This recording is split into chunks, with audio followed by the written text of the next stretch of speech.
Hello mga kasari, magandang hapon po sa inyong lahat. Welcome back ulit sa ating munting channel mga kasari. And please po mga kasari, paki-subscribe and like and share and comment and click na rin ang notification bell para lagi tayong updated sa ating mga bagong upload. So magandang hapon po sa inyong lahat mga kasari. Maraming salamat po sa lahat ng aking mga subscribers, viewers, and likers, and mga silent viewers. Ayan, maraming salamat po dahil unti-unti na pong umangat po ang ating subscribers po mga kasari. So, ayan po mga kasari, kumusta po kayong lahat dyan? Sana andyan kayo sa magandang kalagayan at safety kayo sa inyong mga trabaho. So, for today's video mga kasari, ay mayroon po akong i-share sa inyo mga kasari dahil mayroon pong nag-comment doon sa ating last upload po mga kasari na si Anna Jeline Lulayon. So yun po ang kanyang pangalan sa kanyang YouTube po mga kasari. So shout out po sa kanya. Shout out po sa iyo sis. Maraming salamat po sa iyong tanong. So maya-maya po mga kasari, sasagutin ko po ang kanyang tanong dahil tayo ay magdi-display pa. So, mamaya-maya po mga kasari ay sasagutin ko po ang kanyang tanong. Ano ba yan? Sasagutin ko po ang kanyang tanong po mga kasari. So, just keep on watching po mga kasari. Display muna tayo. Bye!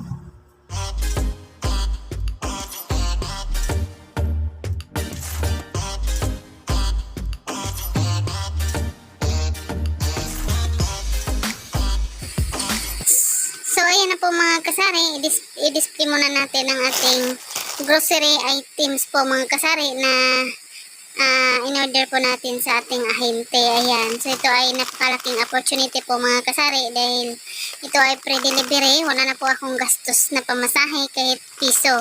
So, ayan po mga kasari, yun nga ang sinabi ko mga kasari, every week na po akong maka-rolling ng aking binta. Ayan. So, hindi na po hindi na po matutulog ng matagal yung aking binta po mga kasari. So, may rolling ko na po agad. Ayan. So, yung ating binta po mga kasari ay maiipon po natin sa loob ng isang linggo. Ayan, kasi wala naman po tayong binabayaran na mga arawan. So, mabuo po natin na maipamili yung ating income po sa loob ng isang linggo po mga kasari. Ayan.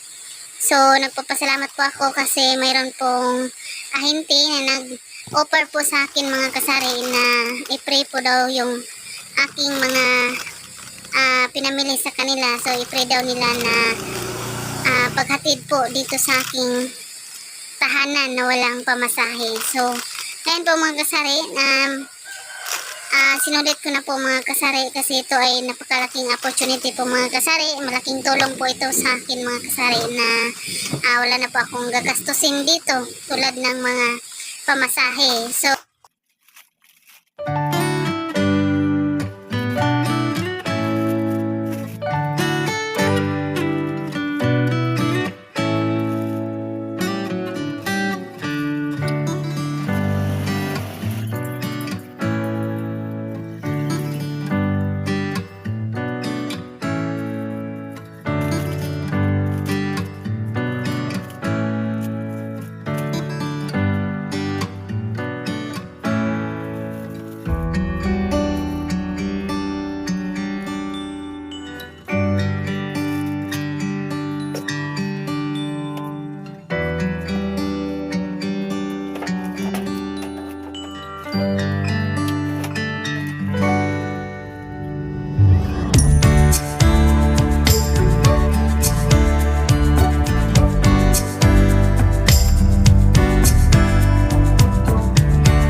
So, ayan na po mga kasari, balik na po tayo mga kasari dahil tapos na po tayo nag-display. So, ngayon po ay sasagutin ko na po ang tanong ng ating isang viewers or isa nating business owner. Ayan. So, bago pa lang daw siya mga kasari, siguro ang niya dito bago pa siya nag-open ng tindahan. So, Anajeline Nolay, yun. Nahirapan ako sa pangalan niya po mga kasari. So, ang sabi po niya dito mga kasari, good eves po kasari Chang. May maliit na tindahan ako bago pa lang. Ask ko lang, nangungutang ako ng dagdag puhunan. Hindi ka na nagkaroon ng utang sa puhunan mo kasari. Ayan. So, siya daw mga kasari ay bago pa lang o siguro kaka-open pa lang po niya mga kasari. So, ang tanong niya po mga kasari, nangungutang siya ng dagdag puhunan. At ang sabi pa niya mga kasari na hindi ba daw ako nangungutang ng puhunan para sa aking tindahan. Ayan. So, ito pong tanong po niya mga kasari, about po sa kanya po mga kasari ay nangutang daw siya ng puhunan. So, wala namang problema po sis kung mag-utang ka ng pangpuhunan sa inyong tindahan. So, ang dapat nyo lang pong gawin dyan na dapat po i-manage ng maayos po ang ating tindahan. Kahit hindi utang ang puhunan or utang ang puhunan, kailangan po natin i-manage ng maayos po ang ating tindahan po mga kasari. So, lalong-lalo na po na galing sa utang po ang ating puhunan. So, dapat po mga kasari na huwag natin ipapautang po ang ating mga paninda. Ayan. Wala naman pong problema kung utang ang ating puhunan. Depende naman po sa ating pagpatakbo ng ating tindahan po mga kasari. Kahit gaano pa kalaki ang inyong utang na puhunan sa inyong tindahan po mga kasari, basta maganda ang pagka-manage ng inyong tindahan or kaya nyo pong bayaran ang inyong utang every week or every 15 days, every month, kung kaya nyo pong bayaran ay pwede naman pong mangutang pang puhunan ng ating tindahan po mga kasari. So, depende po sa inyo sis. Kasi kakabukas nyo lang po ng inyong tindahan po mga kasari. Kakabukas po lang po ng inyong tindahan sis. So, ang maipapayo ko lang po sa iyo sis na sana hindi ka magpapautang ng iyong mga paninda dahil ang pagpautang po sis ay isa din po yan na makakalugmok ng inyong tindahan. Baka yun po ang dahilan na hindi po kayo makabayad ng inyong utang ng puhunan dahil yung mga paninda mo ay naubos na po sa papautang ng mga customer nyo. So, yun po, wala namang problema kung utang ang puhunan. Basta i-manage mo lang ng maayos at depende sa inyong pagpatakbo ng inyong tindahan. Wala namang problema kung mayroon ka pong sideline na pangbayad sa inyong utang. Ayan.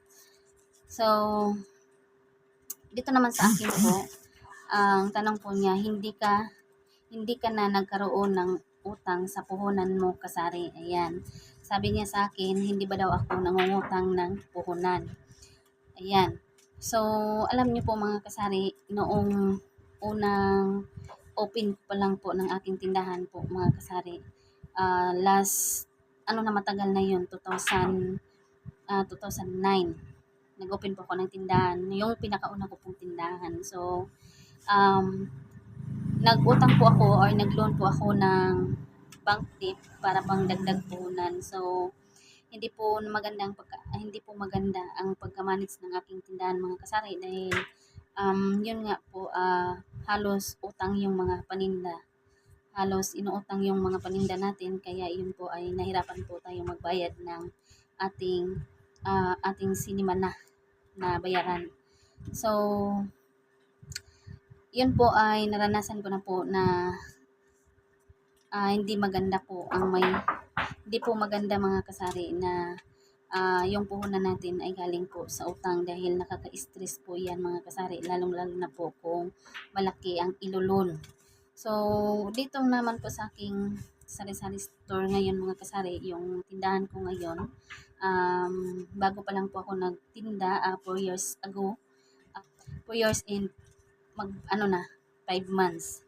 Yan. So, hindi po ako nag-utang ng puhunan po dito sa aking tindahan po mga kasari. Ayan.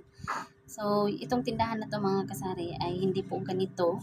So, hindi pa po ito na bago mga kasari. Ang nakadingding pa lang dito ay half amakan. So, yung tindahan na ito mga kasari, dati hindi po ako ang nagpantay, hindi po ako nag-manage. So, ang nag-manage ko po ay yung aking manugang. Ayan. So, sa kasamaan ng palad, hindi po naayos ang pagdala. Ayan. So, kaya na-discourage po ako mga kasari. Sinara ko po ang aking tindahan at lumipad po ako doon sa abroad. Lumipad po ako sa Kuwait. Ayan. Kasi gusto kong magsimula ulit ng tindahan na ako na mismo ang mag-manage. Ayan.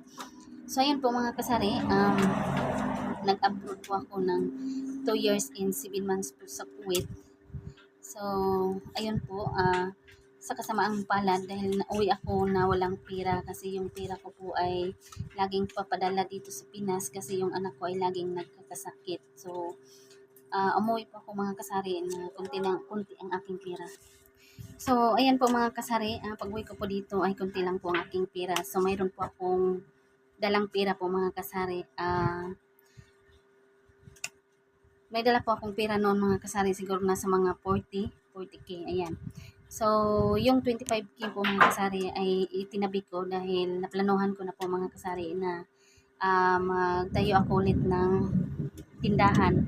So, mamuhunan po ako ng 25k. So, ayun po mga kasari, 25k po ang aking puhunan noong nagsimula po ako ng tindahan na ito. So ngayon po, ako na mismo po ang nag-manage ng aking tindahan po mga kasari. Hindi na po ako bumalik sa abroad. Mas pinili ko na po na nandito ako para ma-manage ko po ng maayos ang aking tindahan. Ayan, so ayan po. So ayan po sis Ana G. Hirapan po ako mga kasari sa pangalan niya mga kasari. Si Ana G. Si Ana Jeline Nulayon. Ayan, yun po ang pangalan niya. So ang sagot ko po dito sis, hindi po ako nag-utang ng puhunan. Yung puhunan ko lang po dati hanggang ngayon, yun lang po ang aking pinaikot ng aking tindahan. Ayan. So kung hindi lang po ako umutang ng mga appliances po mga kasari, hindi po ako nagpapatayo, nagpapa-renovate ng aking tindahan, nagpapa-renovate ng aking bahay, siguro malaki na po ang aking tindahan ngayon. So, maliit lang po tingnan ng aking tindahan po mga kasari dahil walang nagbago. So, ang nagbago po dito mga kasari ay yung aking mga katas ng aking tindahan po mga kasari. Pero dito sa aking tindahan, wala namang nakitang pagbabago. Yun lang pong extension. Extension lang po ang aking napabago at yung buong bahay ay napabago po namin po mga kasari. So, yun po ang katas ng aming tindahan at yung freezer at saka yung TV. So, kung hindi po ako nagpabago ng bahay or bumili ng mga appliances, siguro sobrang laki na po ang aking tindahan ngayon mga kasari. Ayan. So, ayaw ko pong umutang ng puhunan mga kasari din. Napakahirap. Nakaka-stress magbayad ng utang po mga kasari. So, hindi po ako pwedeng ma-stress dahil may sakit po tayo mga kasari. So, kailangan po yung utak natin ay walang inisip na ibang babayarin. So, ayan po mga kasari. Yung starting puhunan ko po is 25k. So, ngayon ay medyo lumago na po tayo mga kasari dahil medyo kompleto na po ang ating mga paninda. So, mayroon na po tayong mga feeds, pagkain ng mga manok. Mayroon na po tayong mga bigas.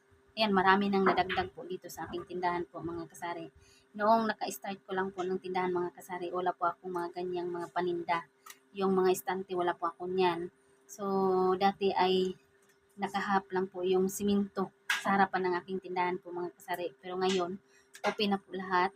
Naka-estante na po tayo mga kasari. So, napakalaking improvement na talaga mga kasari ang ating tindahan. So, kaya nga mga kasari, kaya ayaw ko pong umutang ng puhunan dahil kapag umutang ka ng puhunan po mga kasari, mahihirapan ka pong magbayad, mahirapan ka pong rolling dahil yung tinitabi mong pera na pangbayad sa loan ay pang grocery mo lang pang grocery mo na sana pang grocery mo na. Ayan, so baliktad tayo. So kaya nga ayaw kong umutang ng puhunan po mga kasari kasi nakaka-stress po magbayad. So ngayon po wala po tayong utang na binabayaran na mga loan for loan. So wala po akong binabayarang utang po mga kasari. So mayroon naman po tayong binabayaran mga kasari kasi si Mister ay nagkuha pala ako ng cellphone ni Mister. Yan. So yun po ang aking binabayaran buwan-buwan. So 3 months to pay. So 3 months to pay po mga kasari ay tapos na po tayong magbayad. So yun po ay dagdag katas naman ng ating tindahan. Ayan. So napakaganda po mga kasari na wala kang utang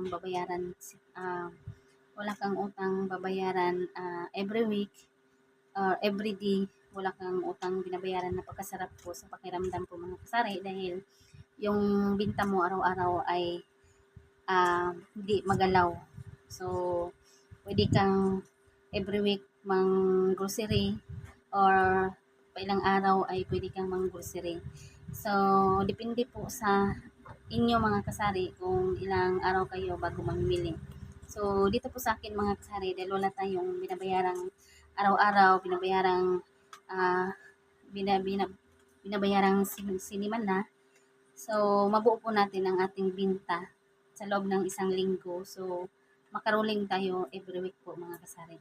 So yun nga po ang aking na-share sa inyo mga kasari na every week na po akong makaroling ng aking binta dito sa aking tindahan po mga kasari.